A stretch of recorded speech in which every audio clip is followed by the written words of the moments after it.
تمام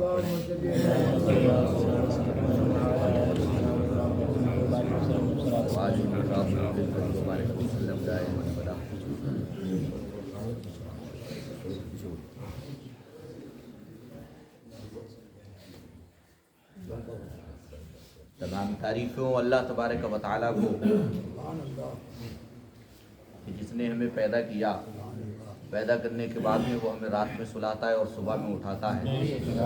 ہمارا کوئی پتہ نہیں ہے کہ صبح میں اٹھیں یا نہ اٹھیں، تو تمام حمد و ثنا ہو اللہ کو کہ جس نے ہمیں پیدا کیا، اور اس کے بعد تمام درود و سلام ہو ہمارے اور آپ کے نبی پر کہ جنہوں نے ہمیں اللہ تبارک و تعالیٰ کی عبادت کرنے کا سلیقہ بتایا۔ آج کا ہمارا حدیث کا 5ویں دن کا درس ہے، جو کہ کل کا درس چھوٹ گیا تھا، اس میں بھی بہتری ہے اللہ کی۔ آج جو ذکر ہے ہمارا وہ حضرت علی المرتضیٰ رضی اللہ تبارک و تعالی عنہ کا ذکر ہے۔ حضرت علی رضی اللہ تبارک و تعالی عنہ حضور کے چوتھے صحابی ہیں، حضور کے چوتھے خلیفہ ہیں اور صحابی رسول بھی ہیں، اور کون نہیں جانتا ہے حضرت علی کو۔ ولایت کا سلسلہ جو ہے وہ حضرت علی المرتضیٰ رضی اللہ تبارک و تعالی عنہ کے بیٹوں ہی سے چلا۔ حضرت علی کے فضائل اور مناقب بے شمار ہیں، حدیث سے بری ہوئی ہیں حضرت علی کے جو ہے وہ واقعات سے، اور حضرت علی رضی اللہ تبارک و تعالی عنہ کی فضیلتوں سے جو ہے وہ حدیث سے بے شمار بھری ہوئی ہے۔ ہر حدیث کی کتاب میں حضرت علی کی فضیلت مل جائے۔ میں بھی آپ کو کچھ اپنی ناقص زبان سے جو ہے وہ حضرت علی کی کچھ فضائل سناؤں۔ ایک مرتبہ ایسا ہوا، نبی پاک صلی اللہ علیہ، حضور کا نام ہے، مقام صحبہ ایک مقام، نبی پاک صلی اللہ تعالی علیہ وسلم وہاں ہیں، حضرت علی بھی۔ نبی پاک صلی اللہ علیہ وسلم آرام فرمانے لگے، حضرت علی رضی اللہ تبارک و تعالی عنہ کی گود میں حضور نے اپنا سر مبارک رکھا اور حضور استراحت فرمانے لگے۔ نیند آ گئی نبی پاک صلی اللہ تعالی علیہ وسلم کو۔ ادھر جو ہے وہ عصر کا وقت جو ہے وہ ختم ہوتا جا رہا تھا، حضرت علی کو فکر تھی کہ میری نماز عصر قضا نہ ہو جائے۔ مشہور حدیث ہے آپ کی۔ تو اب تو چونکہ حضور کا سر مبارک ہے، ہٹا بھی نہیں سکتے۔ اچھا، عقل تو یہ تسلیم کرتی تھی، ہم ہوں یا آپ ہوں، اگر آپ کی گود میں میں اپنا سر رکھ لوں، اگرچہ آپ میری عزت کرتے ہیں یا میری تکریم کرتے ہیں، نماز کا وقت ہوگا تو آپ کہو گے حضرت جی نماز کا وقت ہو گیا، آپ بیدار کر سکتے ہیں۔ یا آپ کو کسی سے زیادہ ہی عزت ہے تو آپ اس کے سر کو جو ہے وہ اٹھا کے تکیے پہ رکھ سکتے ہیں ادب کے دائرے۔ لیکن وہ کائنات کے بادشاہ تھے، وہ بندہ نواز کہ جن کی خاطر اللہ نے فرمایا میرے محبوب میں نے ساری کائنات کو پیدا فرمایا۔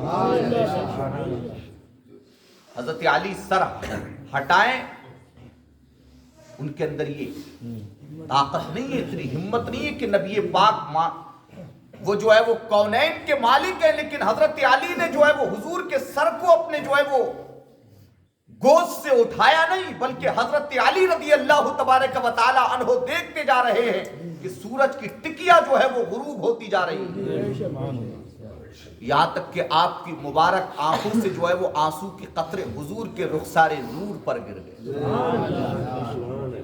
جب حضور کے رخسار نور پہ پڑے نا تو حضور بیدار ہو گئے۔ کہا علی کیا ہوا؟ کہنے لگے یا رسول اللہ میری عصر کی نماز قضا ہو گئی۔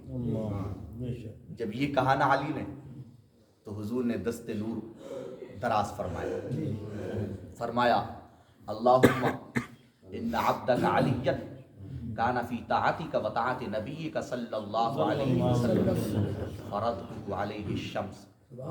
یا اللہ تیرا یہ بندہ جو علی ہے نا وہ تیری فرما برداری میں تھا، اور تیری فرما برداری تیرے نبی کی فرما برداری، یا اللہ تو ان پر تو سورج کو پلٹ۔ حدیث کے اندر آیا حضور نے جب ہاتھ اٹھایا نا تو وہ سورج جو ہے وہ عصر کے وقت میں آ کے ٹھہر گیا۔ نبی پاک صلی اللہ علیہ وسلم کی دعا ہوئی اور حضرت علی کہتے ہیں کہ وہ نماز میں نے قضا نہیں پڑھی بلکہ ادا پڑھی۔ تو حضرت علی رضی اللہ تبارک و تعالیٰ عنہ کی بے شمار فضیلتیں ہیں۔ حضور نے ایک مرتبہ یہ بھی فرمایا تھا، ایک غزوے میں نبی پاک حضرت علی کو جو ہے وہ ساتھ میں لے کر نہیں گئے بلکہ کہا علی تم جو ہے مدینے میں بچوں اور عورتوں کی رکھوالی کرنا اور آپ جو ہے وہ ہمارے ساتھ ایک جنگ میں نہ جائیں۔ حضرت علی کہنے لگے رسول اللہ میں جاؤں۔ حضور نے فرمایا علی کیا تم اس بات کو پسند نہیں کرتے ہو کہ تم میرے نزدیک ویسی ہو جیسے کہ موسیٰ کے نزدیک ہارون تھے؟ حضرت موسیٰ علیہ السلام جب اللہ سے کلام کرنے کے لیے گئے تھے دور پر تو اپنا خلیفہ کیسے بنا کے گئے تھے؟ اپنے بھائی حضرت ہارون۔ کہا علی کہ تم یہ پسند نہیں کرتے ہو؟ کہنے لگے یا رسول اللہ کیوں پسند نہیں کرتا ہوں؟ اب اس پر آپ یہ اعتراض مت کرنا، چونکہ بعض خارجیوں نے رافضیوں نے حضرت علی رضی اللہ تبارک و تعالی، حضور نے فرمایا تھا ایک مرتبہ حدیث میں علی تمہاری وجہ سے دو گروہ ہوں گے، دونوں گروہ جو ہے وہ خرابی میں ہوں گے۔ کہنے لگے یا رسول اللہ کون؟ حضور نے فرمایا ایک تو وہ ہوں گے جو تم سے محبت کرنے کی وجہ سے ہلاکت میں پڑ جائیں گے، اتنی محبت کریں گے کہ آپ کو جو ہے وہ اور صحابہ سے بھی بڑا بتا دیں گے، اور حضور نے فرمایا تھا ایک گروہ وہ ہوگا جو تمہاری دشمنی میں ہلاک ہو جائے۔ کوفہ کی جامع مسجد میں 21 رمضان المبارک کو حضرت علی کو شہید کیا گیا تھا نا، تاریخ یاد ہوگی آپ۔ تو اس کے بعد میں اور ارشاد سنے حضرت نبی پاک صلی اللہ تعالی علیہ وسلم کے حضرت علی کے تعلق سے۔ ایک مرتبہ ایسا ہوا حضرت ابن عمر رضی اللہ تبارک و تعالیٰ عنہ اس حدیث کو بیان کرتے ہیں، کہتے ہیں کہ جب مکے سے جو ہے نا وہ صحابہ ہجرت کر کے مدینے کو آئے تھے تو اپنے رشتہ داروں کو، اپنے عزیز و اقارب کو چھوڑ کے آئے تھے۔ یار باپ بھی وہیں چھوٹ گیا تھا، چچا بھی وہیں چھوٹ گیا تھا، ماموں بھی وہیں چھوٹ گیا، تو رشتہ دار کوئی تھا نہیں، تو تھوڑا سا عجیب سا لگتا تھا کہ یار جو ہے وہ ہم اپنے سب رشتہ داروں کو تو مکے میں چھوڑ کے چلے آئے، مدینے میں تو ہمارا کوئی ہے نہیں، تو تنہائی تھوڑی محسوس ہوتی تھی۔ تو ایک مرتبہ حضور نے تمام صحابہ کو اکٹھا کیا، اکٹھا کرنے کے بعد میں نبی پاک نے فرمایا یہ تمہارا بھائی، یہ تمہارا بھائی، یہ تمہارا بھائی، سب کو نبی پاک نے ایک دوسرے کا بھائی بنا دیا۔ اتنی دیر میں حضرت علی آئے اور آپ کی آنکھوں سے جو ہے نا وہ آنسو ٹپک رہے تھے۔ حضور نے فرمایا علی کیا ہوا؟ کہنے لگے یا رسول اللہ آپ نے سب کو تو ایک دوسرے کا بھائی بنایا ہے، علی کو کس کا بھائی بنایا؟ حضور نے فرمایا علی تم یہ بات لکھ لو، تم دنیا و آخرت میں میرے بھائی۔ بتائیے، دنیا بھی میرے بھائی ہو اور آخرت میں بھی میرے بھائی ہو۔ تو ایک حدیث میں حضور نے فرمایا کہ منافق جو ہے نا، منافق علی سے کبھی بھی جو ہے وہ محبت نہیں رکھ سکتا، اور مومن جو ہے وہ علی سے کبھی عداوت یا نفاق نہیں رکھ سکتا۔ حضرت علی کو برا کرنے والے بھی ہیں نا۔ ایک لندن کے کوئی عالم ہیں، انہوں نے کہا کہ حضرت علی المرتضی رضی اللہ تبارک و تعالیٰ عنہ نے بے شمار لوگوں کو کاٹا، تلوار بہت چلائی، اور حضرت صدیق اکبر رضی اللہ تبارک و تعالیٰ عنہ نے ایک چڑیا کو بھی نہیں مارا، تو فضیلت تو علی کو ہونا چاہیے۔ استدلال دیتے کہتے ہیں کہ جب نبی پاک جو ہے نا وہ غزوہ تبوک تھا شاید، جب گئے تھے تو حضرت علی کو اپنا خلیفہ بنا کے گئے تھے، تو خلیفہ جو ہے وہ نبی پاک کے بعد میں پہلا خلیفہ جو ہے وہ علی کو ہونا چاہیے تھا۔ ہم نے کہا حضور نے بشارت ہی کہاں دی تھی؟ حضور نے تو پہلے یہ کہا تھا نا میرے بعد میں سب سے پہلے خلیفہ جو ہوں گے وہ صدیق اکبر ہوں۔ تو ہم کیا کہتے ہیں؟ سب سے پہلا نمبر صدیق، دوسرا نمبر عمر، تیسرا نمبر عثمان، چوتھا نمبر علی۔ یاد کر لو یہ سبق ہے۔ دنیا بہت خراب ہو گئی ہے، گمراہ کرنے والے بہت کر رہے ہیں، مسجدوں میں آ جاتے ہیں، دو دو چار چار کو پکڑ لیتے ہیں، وہ لوگ سنو یہ سناتے ہیں، وہ بڑا صحابہ کے تعلق سے غلط سلط بیان کرتے ہیں۔ تو اس کے بعد میں اور فضیلت سنے حضرت علی کی۔ حضرت علی رضی اللہ تبارک و تعالیٰ عنہ یہ وہی خوش نصیب ہیں کہ جب ہجرت کی رات جو ہے وہ نبی پاک صلی اللہ علیہ وسلم نے اپنے بستر پہ کسی اور کو نہیں لٹالا تھا، بلکہ یہ وہی علی ہے کہ جن کو حضور نے اپنے مبارک بستر پہ لٹایا۔ اور حضور نے فرمایا تھا علی صبح اٹھنا، اٹھنے کے بعد میں فلاں فلاں کی امانتیں وہ دے کر جو ہے وہ میرے پاس میں آ جانا۔ اچھا یہ بتائیے وہ بستر جو ہے وہ خطروں کی رات تھی، دشمن جو ہے وہ پہرا دے رہے تھے۔ کسی نے پوچھا علی آپ کو نیند کیسے آ گئی؟ کہا نیند وہ بستر حضور کا تھا، جس بستر، سبحان اللہ۔ اور ایک حدیث میں نے یہ بھی پڑھا، حضرت علی رضی اللہ تبارک و تعالی عنہ کی حفاظت میں اللہ نے جبرائیل و میکائیل کو بھی بھیج دیا تھا۔ تو کہنے لگے کہ اس رات جو ہے وہ مجھے نیند جو ہے نا وہ پوری زندگی کی راتوں سے بہتر مجھے نیند آئی۔ کہا کہ وہ بستر کسی عام آدمی کا نہیں تھا بلکہ وہ محمد و مصطفیٰ صلی اللہ علیہ وسلم کا۔ میں اٹھا، اٹھنے کے بعد میں صبح کو امانتیں دی اور اس کے بعد میں حضور کے پاس چلا گیا۔ کہا میں مر ہی نہیں سکتا تھا اس لیے کہ حضور نے فرمایا تھا علی سونا، سونے کے بعد صبح اٹھنا، چونکہ حضور نے کہہ دیا تھا نا سونا اس کے بعد اٹھنا، اور جب حضور نے صبح کو اٹھنے کو کہہ دیا تو مجھے کبھی موت آئی نہیں سکتی۔ ایک حدیث میں حضور نے فرمایا حضرت علی کی فضیلت میں کہ جس کا مولا میں ہوں اس کا مولا علی ہے، جس کا مولا میں ہوں اس کے مولا کیا ہے؟ علی۔ اور ایک مرتبہ حضور پاک صلی اللہ تعالی علیہ وسلم نے ارشاد فرمایا لوگوں علی وہ ہیں کہ جن سے اللہ بھی محبت کرتا ہے اس کا رسول بھی محبت کرتا ہے۔ تو اے لوگوں تم جو ہے وہ حضرت علی رضی اللہ تبارک و تعالی عنہ سے محبت رکھو۔ ایک حدیث حضرت انس بن مالک سے، وہ کہتے ہیں کہ ایک مرتبہ ایسا ہوا حضور نبی کریم صلی اللہ علیہ وسلم جو ہے نا حضور کے پاس ایک بھنا ہوا پرندہ تھا۔ حضور نے دعا فرمائی یا اللہ تو اپنی مخلوق میں جو تجھے سب سے زیادہ پیارا اور محبوب ہو تو اسے میرے پاس بھیج دے تاکہ وہ بھنا ہوا پرندہ میرے ساتھ کھائے۔ فرماتے ہیں کہ جب نبی پاک نے ایسا کیا نا تو اللہ تبارک و تعالیٰ نے علی کو آپ کے پاس بھیج دیا، حضرت علی آئے اور آپ کے ساتھ بھنا ہوا پرندہ کھائے۔ تو بے شمار فضیلت حضرت علی کی ہیں۔ میں نے بتایا کہ یہ چوتھے خلیفہ ہیں، اس کے بعد میں حضور کے ساتھ میں ہمیشہ رہے، نبی پاک سے 30 سال چھوٹے تھے، اور بچوں میں سب سے پہلے اسلام لانے والے حضرت علی۔ کہا گیا کہ ان کی کنیت جو ہے نا وہ گھر والے ان کو ابو الحسن کہتے تھے، ان کے گھر والے ان کی کنیت، اور نبی پاک جو ہے ان کو ابو تراب کہتے تھے۔ ایک مرتبہ ایسا ہوا کہ حضرت علی مسجد نبوی میں لیٹے ہوئے تھے، دیکھا کہ ان کی پشت سے جو ہے نا وہ چادر ڈھلک گئی، تو جب چادر ڈھلکی تو ان کی پشت پہ جو ہے وہ کچھ مٹی لگ گئی، تو جب حضور نے دیکھا تو ان کو فوراً پکارا اے ابو تراب اٹھو، مٹی والے۔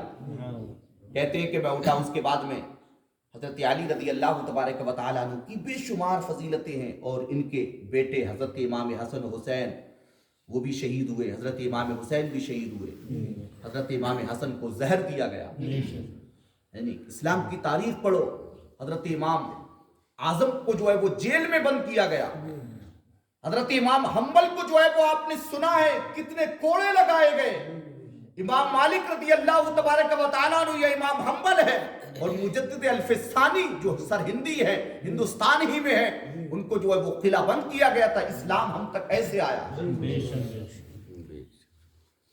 تو بے شمار فضیلتیں ہیں جن سے جو ہے وہ، ایک مرتبہ یہ بھی کہا تھا حضور نے کہ میں چلا جاؤں گا، صحابہ نے پوچھا یا رسول اللہ آپ کے جانے کے بعد میں ہم کس چیز کو پکڑ لیں کہ جس پر جو ہے وہ ایمان پر قائم رہے؟ حضور نے فرمایا تھا ما انا علیہ و اصحابہ، جو میرے اور میرے صحاب کے طریقے پر ہوگا وہ جنتی ہوگا۔ یعنی اہل بیت، اہل بیت میں کون ہے آپ جانتے ہیں، امام حسن و حسین کہ جن سے جو ہے وہ سیدوں کا سلسلہ چلا۔ تو سنیے فضیلت حضرت علی کی۔ باب و مناقب علی ابن ابی طالب القریشی الہاشمی ابو الحسن، یہ باب ہے حضرت علی رضی اللہ تبارک و تعالی عنہ کی فضیلت کے بیان میں۔ قال النبی صلی اللہ علیہ وسلم لعلی انت منی وانا منکا، حضور نے فرمایا علی تم مجھ سے ہو اور میں تم سے ہوں۔ اتنا بڑا ارشاد حضور نے فرما دیا کہ علی تم مجھ سے ہو اور میں تم سے ہوں۔ اب سنی حدثنا قتيبة بن سعيد حدثنا عبد العزيز عن ابي حازم عن سهل بن سعد رضي الله تبارك وتعالى عنه ان النبي صلى الله عليه وسلم لأعطين الراية غدا رجلا يفتح الله على يديه قال فما بات الناس يذوقون ليلتهم أيهم يعتاها فلما أصبح الناس غدوا على رسول الله صلى الله عليه وسلم كلهم يرجو أن يعتاها فقال أين علي بن أبي طالب فقالوا يشتكي عينيه يا رسول الله فقال فأرسلوا إليه فآتوني به فلما جاء بصق في عينه ودعا له فبرى حتى كأن لم يكن به وجع فأعطى الراية فقال علي يا رسول الله أقاتلهم حتى يكونوا مثلنا فقال انفض على رسلك حتى تنزل بساحتهم ثم ادعوهم الى الاسلام واخبرهم بما يجب عليهم من حق الله فوالله لان يهدي الله بك رجلا واحدا خير لك من ان يكون لك حمر النعم. یہ حضور کی حدیث. حضرت سہل بن سعید کہتے ہیں کہ نبی پاک صلی اللہ علیہ وسلم نے ایک دن ارشاد فرمایا لأعطین الرایۃ. یہ خیبر کا بیان ہے. خیبر جو ہے وہ آپ نے سنا ہے دروازہ جو تھا وہ کس نے اکھیڑا تھا؟ حضرت علی. تو حضور نے اور صحابہ کو بھیج دیا تھا لیکن خیبر جو ہے وہ اور صحابیوں سے فتح نہیں ہو رہا تھا. لیکن وہ واحد شخص ہیں کہ جنہوں نے فتح کو خیبر کو فتح کیا تھا. ان کا نام مبارک نام علی ہے کہ جنہوں نے خیبر کو فتح کیا. تو انہی کے تعلق سے یہ حدیث ہے. کہتے ہیں نبی پاک نے ارشاد فرمایا کہ میں صبح کو ضرور یہ جھنڈا اس کو عطا کروں گا یفتح اللہ علی یدیہ جس کے ہاتھوں پر اللہ تبارک و تعالی نے فتح مرحمت فرمائی. اس کے بعد میں کیا ہوا؟ قال فبات الناس يذوقون ليلتهم ايهم يعطى. تو لوگ تمام رات اسی حسرت میں رہے کہ یہ مبارک جھنڈا جو ہے وہ صبح کو کس خوش نصیب کو عطا کیا جائے. بھئی حضور نے کہہ دیا تھا. اب لوگ جو ہے وہ تمام رات اسی حسرت میں رہے کہ ہمیں مل جائے جھنڈا, ہمیں مل جائے. اس کے بعد فلما اصبح الناس غدوا على رسول الله صلی اللہ علیہ وسلم كلهم يرجو ان يعطاها. جب صبح ہوئی تو تمام صحابہ یہی تمنا لیے حضور کی بارگاہ میں آئے کہ وہ مبارک جھنڈا ہمیں مل جائے. لیکن حضور نے کیا فرمایا؟ فقال این علی ابن ابی طالب. حضور نے فرمایا علی ابن ابی طالب کہاں ہیں؟ فقالو. تو صحابہ نے کہا رسول اللہ یشتکی عینیہ ان کی آنکھیں جو ہے وہ دکھ رہی ہیں. فقالو یشتکی عینیہ یا رسول اللہ. صحابہ نے کہا رسول اللہ ان کی آنکھیں دکھ رہی ہیں. فقال فارسلوا الیہ. حضور نے فرمایا ان کو میری طرف لے کے آؤ. فاتون بھی. تو صحابہ کرام ان کو حضور کی بارگاہ میں لے کے آئے. فلما جاء بصق فی عینیہ. جب حضرت علی ان کے پاس میں آئے تو حضور نے اپنا لعاب دہن ان کی آنکھوں میں لگا دیا. ودعا له. اور حضرت علی کے لیے دعا فرما دی. حضرت علی کیا کہتی ہیں؟ فَبَرَأَ حَتَّى كَأَن لَّمْ يَكُن بِهِ وَجْعٌ. تو میں ایسا شفا یاب ہو گیا گویا مجھے کبھی مرض ہوا ہی نہیں تھا. یار یہ معجزہ نہیں حضور. حضور نے ایک تو بشارت دی تھی کہ جھنڈا کل میں اس کو دوں گا کہ جس کے ہاتھ پر جو ہے وہ اللہ فتح و رحمت فرمائے گا. ایسا ہوا. اور اس حدیث سے حضور کے شافی الامراض ہونے پر بھی دلیل ہے کہ حضور شافی مرضوں سے شفا دینے والے. اس کے بعد میں کیا ہوا؟ کہتے ہیں فبرا حتی کأن لم یکن بہ وجع. کہتے تو میرا مرض ایسے مجھ کو شفا مل گئی کہ گویا وہ مرض کبھی ہوا ہی نہیں تھا. فأعطاه الرایۃ. حضور نے مجھے جھنڈا عطا کیا.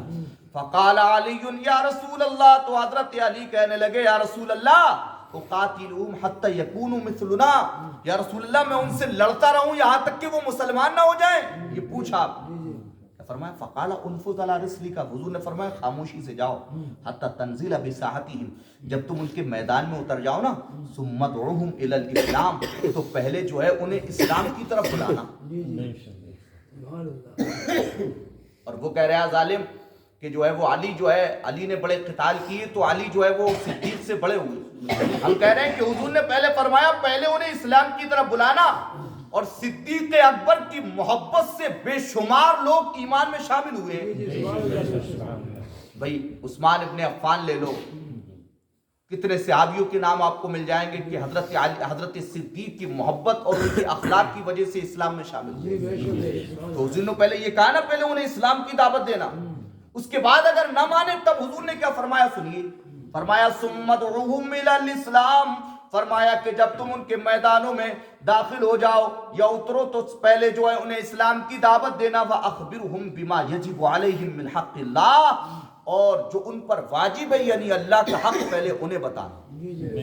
بولا ایسی بات ہے کہ یہ سب چیزیں اچھی نہیں ہیں، پہلے انہیں جو ہے وہ اللہ کا حق بتانا. اگر وہ اس کو نہ مانے تو سرکار نے فرمایا فَوَاللَّهِ لَأَن يَهْدِيَ اللَّهُ بِكَ رَجُلًا وَاحِدًا، تو اللہ کی قسم اے علی، اگر آپ کی وجہ سے اللہ تبارک و تعالیٰ نے ایک کو بھی ہدایت دے دی نا، خَيْرٌ لَكَ مِنْ أَن يَكُونَ لَكَ حُمْرُ النَّعَمِ، تو یہ تمہارے لیے سرخ اونٹوں کے ہونے سے بہتر ہے. حضور کو سرخ اونٹ بہت زیادہ پیارے تھے نا، فرمایا یہ تمہارے لیے سرخ اونٹوں کے ہونے سے بہتر ہے کہ اگر تمہاری وجہ سے ایک آدمی بھی ہدایت پا گیا تو اللہ تبارک و تعالیٰ، چونکہ جب وہ اللہ کے دین پہ آ جائے گا تو سدھر جائے گا، اس کا ثواب جو ہے وہ تمہیں بے شمار اللہ پاک عطا فرمائے. تو یہ حضرت علی رضی اللہ تبارک و تعالیٰ عنہ کی فضیلت میں حدیث ہے. اس سے پتہ یہ چلا کہ حضرت علی رضی اللہ تبارک و تعالیٰ عنہ نے بھی جس کو اپنا امام مانا، یعنی صدیق اکبر، عمر فاروق اعظم، عثمان غنی اور حضرت علی رضی اللہ تبارک و تعالیٰ عنہ، کبھی بھی جو ہے انہوں نے اپنے کو جو ہے ان تینوں صحابی سے کبھی بھی جو ہے وہ بڑا نہیں مانا. یہ خارجی ہیں جو حضرت علی رضی اللہ تبارک و تعالیٰ عنہ کو، بعض لوگ ایسے ہیں کہ جو علی کی محبت میں صدیق کو چھوٹا بتاتے ہیں، کہتے ہیں علی بڑے ہیں. یہ کہہ رہے کہ جبریل جب نبی پاک کے پاس وحی لاتے تھے نا تو وہ تھوڑی سی غلطی ہو جاتی تھی، ان سے علی کے پاس آتی تھی، معاذ اللہ، استغفر، سب پڑھو استغفر اللہ. یہ دین سے غفلت کی وجہ ہے جو آپ سن لیتے ہو. اگر آپ نے یہ بات یہاں سنی ہوتی تو آپ اس کی بات سنتے ہی نہیں، تماچا دیتے آپ. یار وحی کا مسئلہ ہے نا، یہ وحی وہ تو حضور کا جو ہے وہ حضور کے لیے خاص ہے. وحی حضرت علی کے پاس کیسے آ سکتی ہے؟ تو یہ سب غلط باتیں کرتے ہیں یہ لوگ. تو آپ یہ سبق یاد کر لو، پہلا نمبر صدیق، دوسرا نمبر عمر، تیسرا نمبر عثمان، چوتھا نمبر علی. سب سے پہلا نمبر صدیق کا ہے کہ جن کی خلافت کو خود حضور نے فرمایا تھا کہ میرے بعد میں جو ہے وہ خلیفہ صدیق بنے، اس کے بعد میں عمر. اللہ تعالیٰ اپنے حبیب کے صدقے میں ہمیں حضرت علی رضی اللہ تبارک و تعالیٰ عنہ سے سچی محبت کرنے کی توفیق عطا فرمائے. اللہ تعالیٰ ہمیں نبی پاک کی حدیثوں پر عمل کرنے کی توفیق عطا فرمائے. وما علینا الا البلاغ. السلام علیکم.